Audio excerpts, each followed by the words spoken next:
No one is observing him properly. And when he asks for feedback, he's told he's doing well. Now, that's what we call the ignorance trap. I just got off a call with a very senior leader.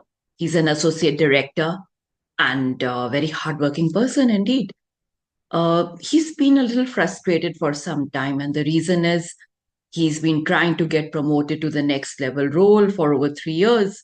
He's putting in his best, and of course, when he asks for feedback, his management as well as his direct boss say that he's doing very well. Then what's stopping him for being promoted to the next role? Uh, Little issue here. If you go back and see, this gentleman has been working hard, but really no one is seeing him. No one is observing him properly. And when he asks for feedback, he's told he's doing well. Now, that's what we call the ignorance trap. When you know you're doing well, you ask for feedback. What can I improve? What can I do better? And the management says, well, you're doing okay. What do you do in such a situation? And more or less, chances are not much. And the reason is uh, the perception has been built about you. The management feels you are okay, you're doing the role well. So, well, let's have you continue in that role for some more time. And why disturb the apple cart? When you ask for feedback, you're doing well. And the underlying answer is you are doing well for the role, but not for the next role. The next role requires something else totally.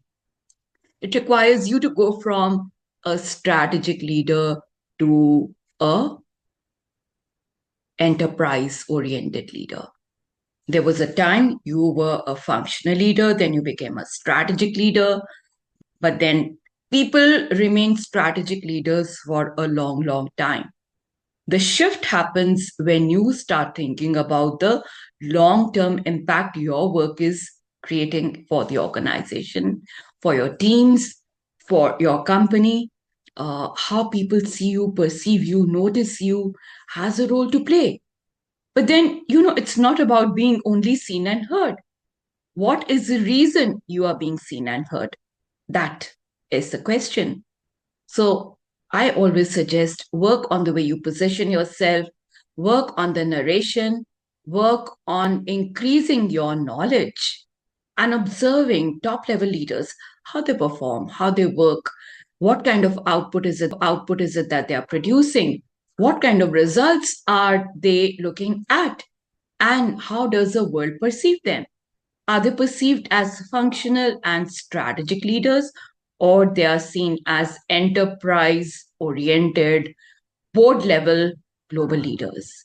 And in today's time, it is all the more imperative to position yourself for those kind of roles, which not everyone can do, and neither can AI replace very quickly.